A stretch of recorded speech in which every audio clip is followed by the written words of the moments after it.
Hi, I'm Gassor and I'm going to take you through the jump spinning back kick.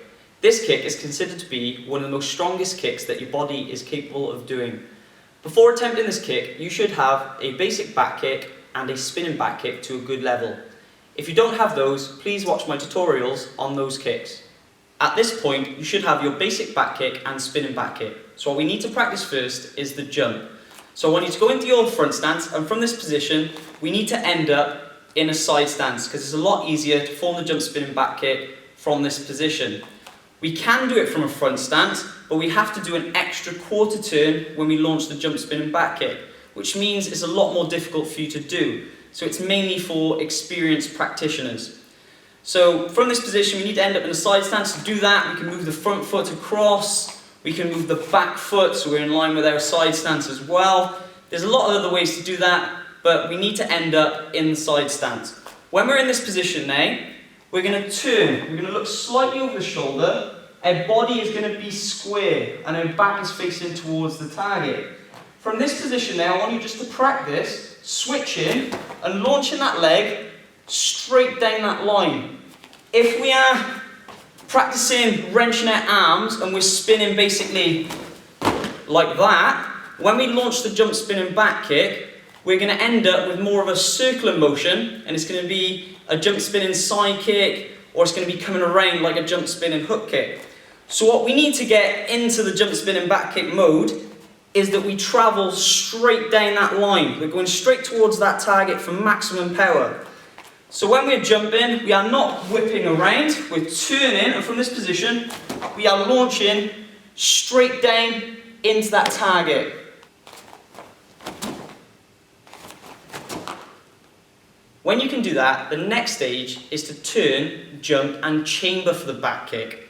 So we're going to go from our side stance again. We're going to turn, our shoulders and hips square, exactly the same as earlier. Slightly looking over the shoulder, spotting our target. From this position, we're going to jump and chamber for the back kick, making sure we're still travelling in that straight line with the chamber and it's coming underneath.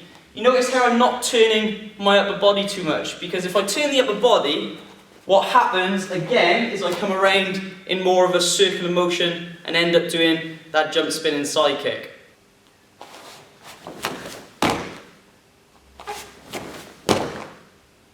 When you can do that, all we do is add the kick and you have your jump spinning back kick. So from this position, we're going to turn, make sure our shoulders and hips are square with our back facing towards the target. We're spotting slightly over our shoulder using our peripheral vision.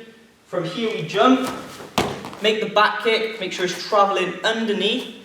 Our legs are tucked up and they stay as close as you can in to protect the groin. So from a side view, we're turning, we're going into this position, and from here we launch underneath and we make that jump spinning back kick. When you get used to the motion, it's not going to be 1, 2, 3 with the steps. We're not going to turn on the ball of the foot, come to this position and jump. It'll end up being all in one, so we'll end up with something like this.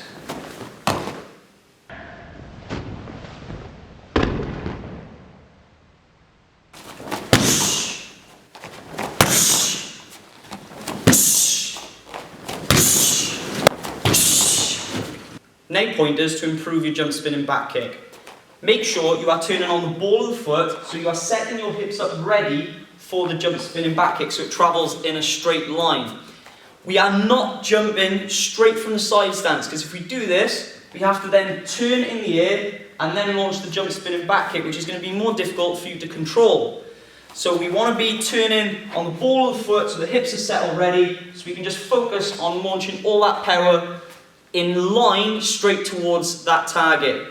Now to stay in line as well, we don't want to be whipping your guard around, because if we're whipping that guard around, it's going to end up using the energy in a more circular motion, and we're going to be coming around more like a jump spinning hook kick, and if we're trying to perform the jump spinning back kick, we're going to end up doing the jump spinning side kick. Another reason why you'll end up in a more circular motion is when you jump, a lot of people are too eager to spot to the front. Now you should be looking over your shoulder only slightly, using your peripheral vision to spot the opponent. We are not whipping our head all the way around, because if we turn our head right to the front, our body follows and we end up again with more momentum, coming around in a circular motion and doing the same thing as we did with our guard. Next pointer is to make sure when we are turning, we are lifting this knee up straight and the kick is travelling underneath and going in that straight line. As we are lifting our knee up straight, we want to make sure the other leg is also tucked in and is close to the leg as well. Because if someone is performing a kick at the same time and we've got a gap in between our legs, then more than likely we're going to get hit in the groin, and we don't want to get hit in the groin. So our legs will protect us if they're in nice and close. From that position then as well, when we're kicking, the leg will be travelling in that straight line. All the power will be going into the target, causing more damage. If we are bringing this knee around, we're ending up with that circular motion that I was on about earlier. When you are striking with a kick, make sure you are putting your body weight into it as well, so you get more power in your technique. Another common mistake that people make when doing the jump spinning back kick and losing power is they don't extend their leg fully.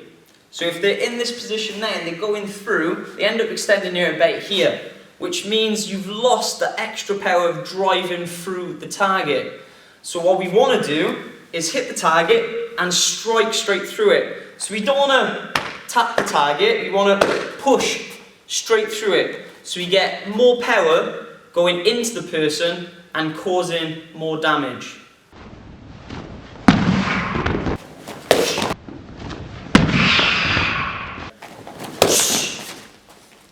A common mistake that people make when doing this technique is that they strike with the flat of their foot.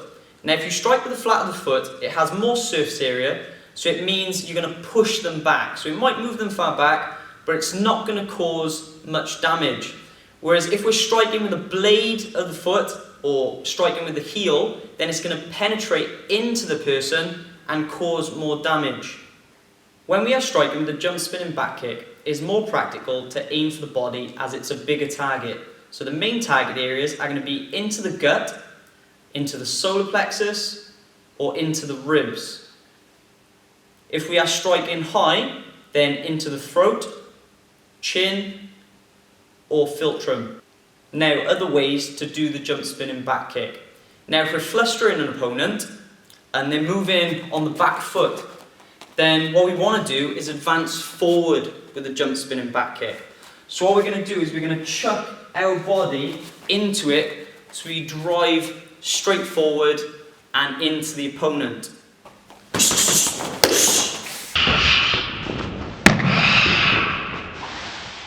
If we are the ones on the back foot and we are getting flustered, we can jump back and perform the jump spinning back kick as the opponent is advancing in.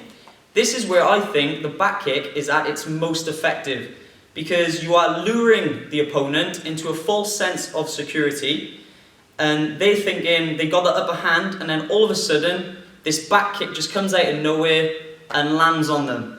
The reason why it more than likely will land as well is because it's disguised, and they're so carried away with hitting you that they're leaving their body open.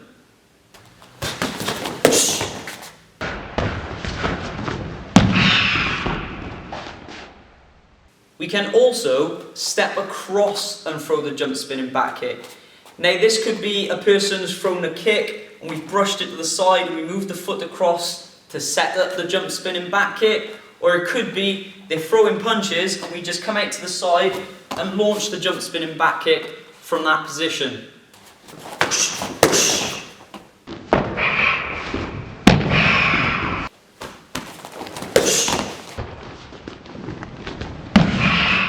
If you want to land this kick in sparring, my advice is to make sure you're not rooting too much or bending your legs to set up the jump spinning back kick, as you'll telegraph the technique and they'll know it's coming. That means they can move out of the way because they've got more time, or they'll actually kick you before you perform the jump spinning back kick. The other thing as well, when you jump minimally. Do not jump as high as you can, because the kick will take longer to come around and you'll have less chance of landing the jump spinning back kick. If you jump as little as possible off the floor, then the jump spinning back kick will be quicker and you have more chance of landing the technique. When you're trying to land the technique, make sure you're doing it as a counter, or you're setting the technique up first. It's going to be very difficult to land a jump spinning back kick if you're just going to throw it heat of the moment by itself.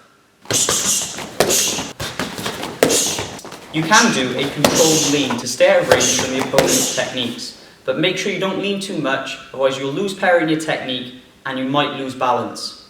Also, the kick is most effective at close range, so try and lure your opponent into a false sense of security and get them to throw a jab at first, get them settled so they're starting to throw some combos, and then as soon as you think they can throw a combo, as that jab comes out, you want to be setting up your jump spinning back kick, and as they throw in their second shot, they're going to be opening their body up for the hit, so you have more chance of landing that technique. This concludes my tutorial on the jump spinning back kick, so check my channel for other tutorials and subscribe for future tutorials. Thank you.